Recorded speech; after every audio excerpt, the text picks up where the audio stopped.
வணக்கம். இன்னைக்கு நம்ம கிச்சனில் ஒரு சிம்பிளாக உருளைக்கிழங்கு ஃப்ரை பார்க்க போகிறோம்.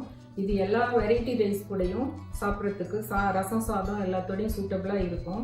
லஞ்ச் பாக்ஸில் எடுத்துகிட்டு போகிறதுக்கும் வசதியாக இருக்கும். சப்பாத்தி கூட இதை வச்சு சுருட்டி சாப்பிடும்போது ரொம்ப டேஸ்ட்டாக இருக்கும். இதை நீங்கள் ட்ரை பண்ணி பாருங்கள்.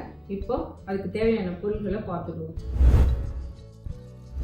உருளைக்கிழங்கு எல்லாத்தையும் ஒன்றா போட்டு ஆயில் போட்டு வறுக்க போகிறோம். இப்போ அதுக்கு தோல் சீவி உருளைக்கிழங்கு நான் இது மாதிரி ஸ்கொயர் ராடு வர மாதிரி கட் பண்ணி வச்சுருக்கிறேன்.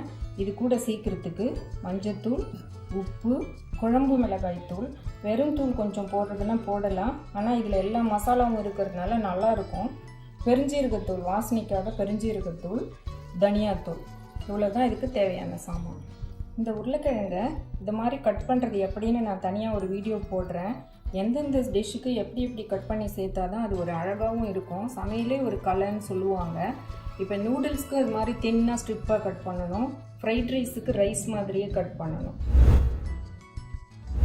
ஃப்ரை பண்ணுறதுக்கு இது மாதிரி நல்ல பெரிய பாத்திரமாக இருந்தால் தான் உங்களுக்கு நல்லா ட்ரையாக வரும். இல்லைன்னா குழன்னு இடிச்சுக்கிட்டு நல்லா வசதிப்படாது. அதனால தான் நான் பெரிய பாத்திரமாக வச்சுருக்கேன். இதை ஸ்டவ்வில் வச்சு எண்ணெய் சேர்த்துக்கணும். ஒரு 4 டீஸ்பூன் எண்ணெய் போட்டுக்கலாம்.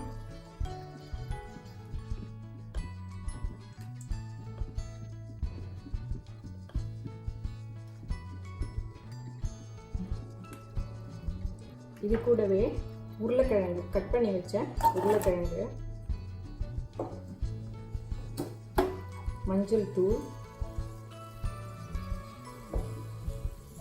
மிளகாய் தூள், உப்பு, தனியாத்தூள், ஜீரகத்தூள். இது வந்து பெருஞ்சீரகத்தூள். சின்ன ஜீரகம் போடக்கூடாது, ரெண்டுக்கும் வாசனை வேறு. அதனால் பெருஞ்சீரகம் தான் இதுக்கு நல்லாயிருக்கும். இது எல்லாத்தையும் மிக்ஸ் பண்ணிவிட்டு இது கூட தண்ணி ஊற்றிக்கணும். தண்ணி அளவாக போட்டுக்கோங்க. நிறைய போட்டால் உருளைக்கிழங்கு குழன்னு போயிடும். இது நல்லா தனித்தனியாக உதிரியாக வரணும். அதனால் கம்மியாக தண்ணி திட்டமாக போட்டுக்கோங்க. இந்த மாதிரி தெரிகிற மாதிரி போட்டுக்கோங்க. முழுகிற அளவுலாம் ஊற்றாதீங்க. இது அப்படியே வெந்த பிறகு நல்லா நம்ம ட்ரை பண்ண போகிறோம்.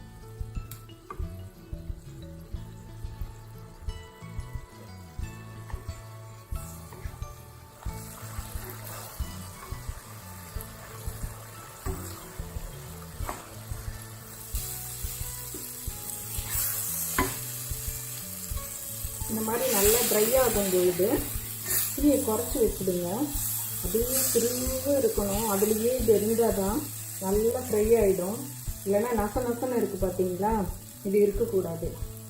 சில பேருக்கு அந்த பாத்திரத்தில் வரலைன்னா இந்த ஸ்டேஜில் ஒரு தோசைக்கல்லை வச்சு அது மேலே இதை ட்ரான்ஸ்ஃபர் பண்ணிவிடுங்க. அப்போ மெதுவாக தீயை வச்சு பண்ணிங்கன்னா நல்லா வந்துடும். இதிலே பண்ண முடிகிறவங்க இதே மாதிரி அப்பப்போ கிளறி பண்ணிக்கலாம். இப்போது எல்லாம் ட்ரை ஆகி ஒரு மாதிரி கையில் ஒட்டாத மாதிரி வந்துச்சு பார்த்தீங்களா, உதிரியாக இருக்கும். இந்த டைமில் அப்படியே தனித்தனியாக எடுத்து வச்சு ஸ்டவ் ஆஃப் பண்ணிவிடுங்க. ஒரு அரை மணி நேரம் அப்படியே விட்டுட்டு அதுக்கப்புறம் எடுத்து நம்ம யூஸ் பண்ணுவோம். இப்போது நம்மளுக்கு சாப்பிட ரெடியாக பொட்டேட்டோ ஃபிங்கர் ஃப்ரை ரெடி ஆகிடுது. இது ரொம்ப ஈஸியானது. இதே மாதிரி நீங்களும் ட்ரை பண்ணி பாருங்கள். கருணக்கிழங்குல கூட இதேமாரி செய்யலாம். உங்கள் எப்படி இருந்துச்சு டேஸ்ட்டுன்னு சொல்லிவிட்டு கமெண்ட்டில் போடுங்க. எல்லோரும் அதை ரொம்ப பிடிச்சிருந்ததுனாக்கா சேனலை சப்ஸ்கிரைப் பண்ணுங்கள். தேங்க்யூ. இந்த ரெசிபி உங்களுக்கு பிடிச்சிருந்தா லைக் பண்ணுங்கள், சேனலை சப்ஸ்கிரைப் பண்ணுங்கள். எப்பவும் சாப்பாடை ருசியாக அளவாக சாப்பிடுங்க.